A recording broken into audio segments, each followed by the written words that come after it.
Jamie, you've been announced as Swansea City Women's first team manager. How excited are you to be here? I think you can tell by the smile on my face. It's a huge club, traditions, heritage within not only just within Welsh football, but obviously nationally throughout the UK. So to be here, to be the manager, to be the head coach, whatever the terminology will be, is it's exciting. It's an honour. It's a privilege. And there's a little bit of work to do to get this club back where we firmly believe it should be. And I can't wait to get started. What was it about the role that attracted you? The club's huge. I just said it. The club is a huge club.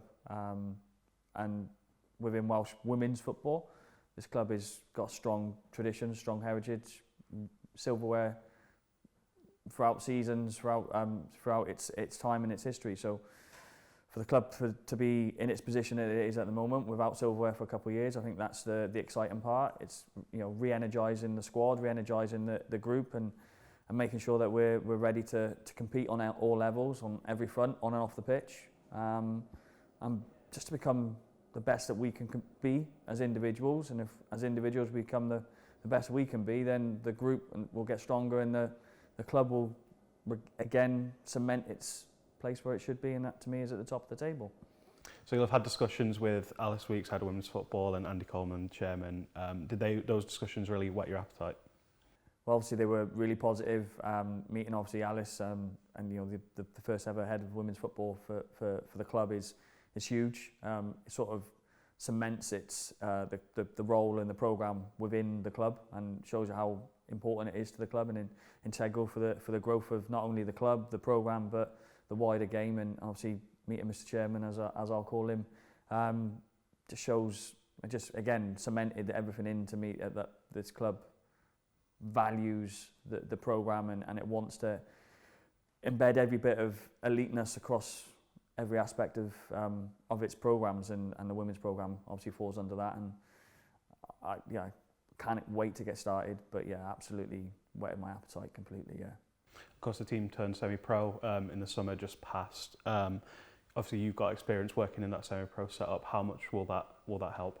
I'd like to think it will help. There's I found myself in a numerous different elite environments over my coaching career, my time within football. So I think I'll take every part of what we consider elite sport and bring it into what we're doing as a part of our journey, and how we transition from where we are to where we want to be.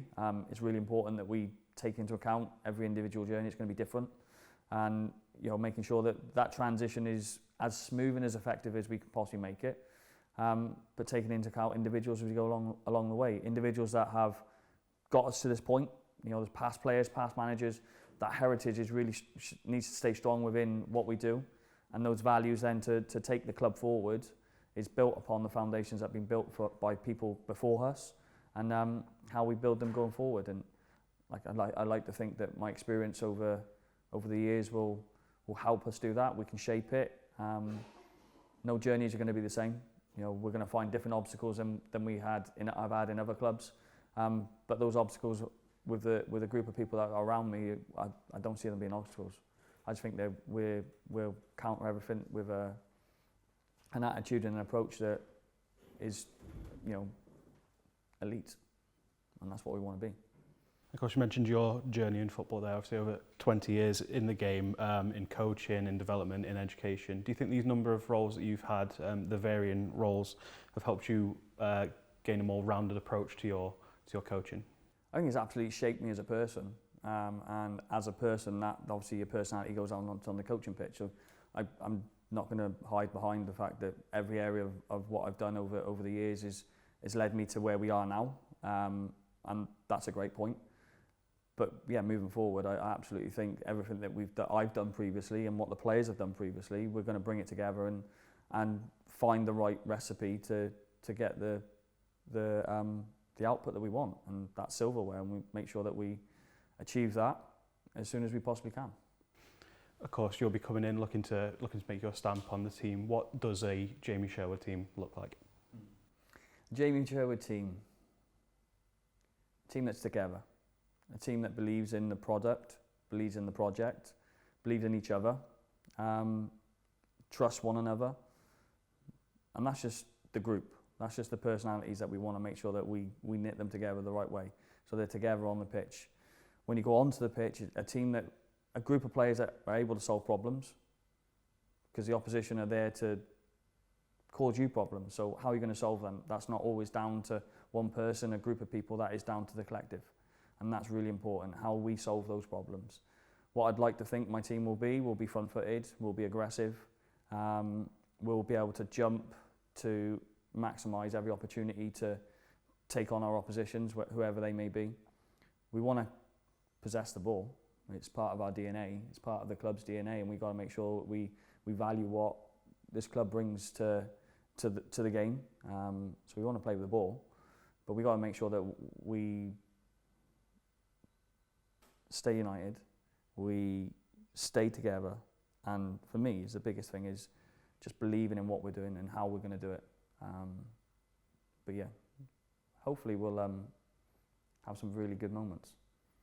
Of course, you mentioned wanting to bring silverware back into the team. Obviously, you've had success yourself in that, most notably with Yeovil. What are the main ingredients for a successful team? I've already touched upon it.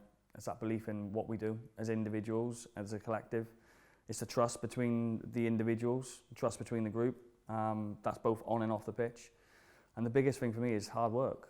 You know, we got to work hard, because if we need to maximise what we need to maximise, we need to work hard. We have to be we have to understand that hard work is hard work. It's going to be a bit of sweat. It's going to be a bit of perspiration, and we're going to go out and we're going to do everything we possibly can. And we leave everything out on the training pitch. We leave everything out on the football pitch. You know, for me, on the outside of it, I leave everything out wherever we're going, whatever we're doing. If we're going recruiting, we're going to show that we're going to do this properly and how we're going to do it. But for me, it's all about the group, how we stay together and maximise every bit of potential that we've got in every single player. Of course, you've been appointed before pre-season, plenty of time for preparation. How key will that be? Oh, it's crucial. It's crucial. Obviously, the players are in their off-season, and it allows us to meet them, to present what we want to do moving forward. And so it allows us not only to meet the players internally, externally. We've got a group of players that obviously we're signed and we want to keep. And we've obviously got our targets we want to try and go out and sign. So giving us that time, that momentum to build into the season allows that to happen. We've got a pre-season to plan. We've got a backroom team to create. And we've got to maximise every moment that we have, whether that's in an office, whether that's on the training pitch. We've got to maximise every opportunity. And that's our job, every single one of us. That's from myself, the players, and the senior management team that sit above the women's programme. Of course, today is day one for you. What are your immediate aims as you step through the door?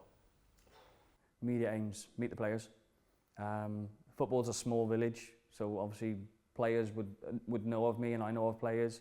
I've coached one or two players in previous roles, so that's going to be interesting to get back in, get involved with that.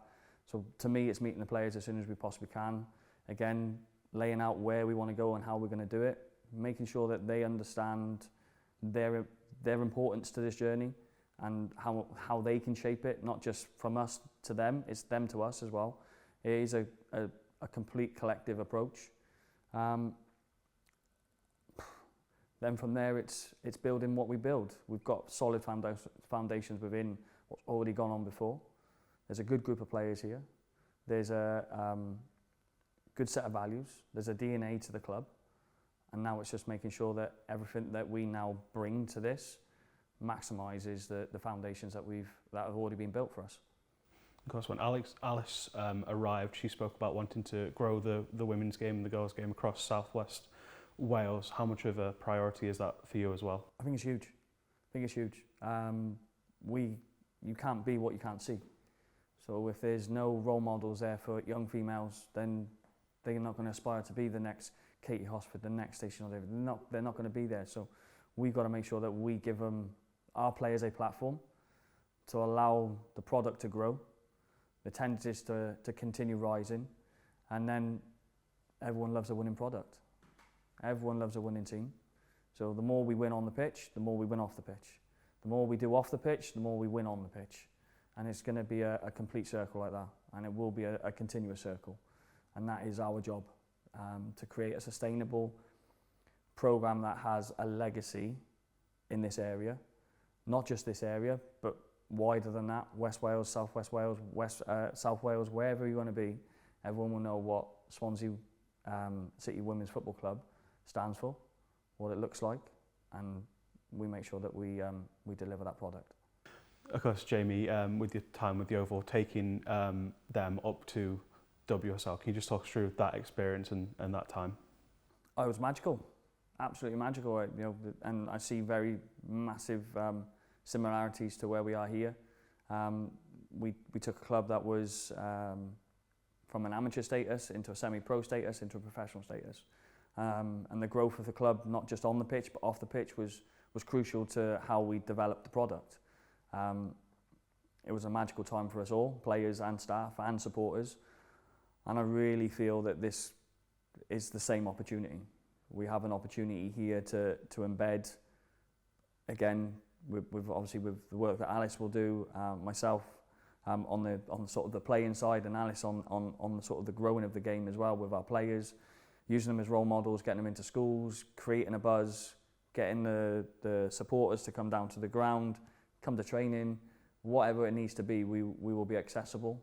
And I think that's the part that really is a huge shift for football, is being accessible, being able to talk to the players, being able to have a photo of the players, and all of that sort of mixed together with a winning product is a recipe for success. And like I said, the foundations are here. The journey is going to be similar, but it won't be the same. But I hope the feeling's the same.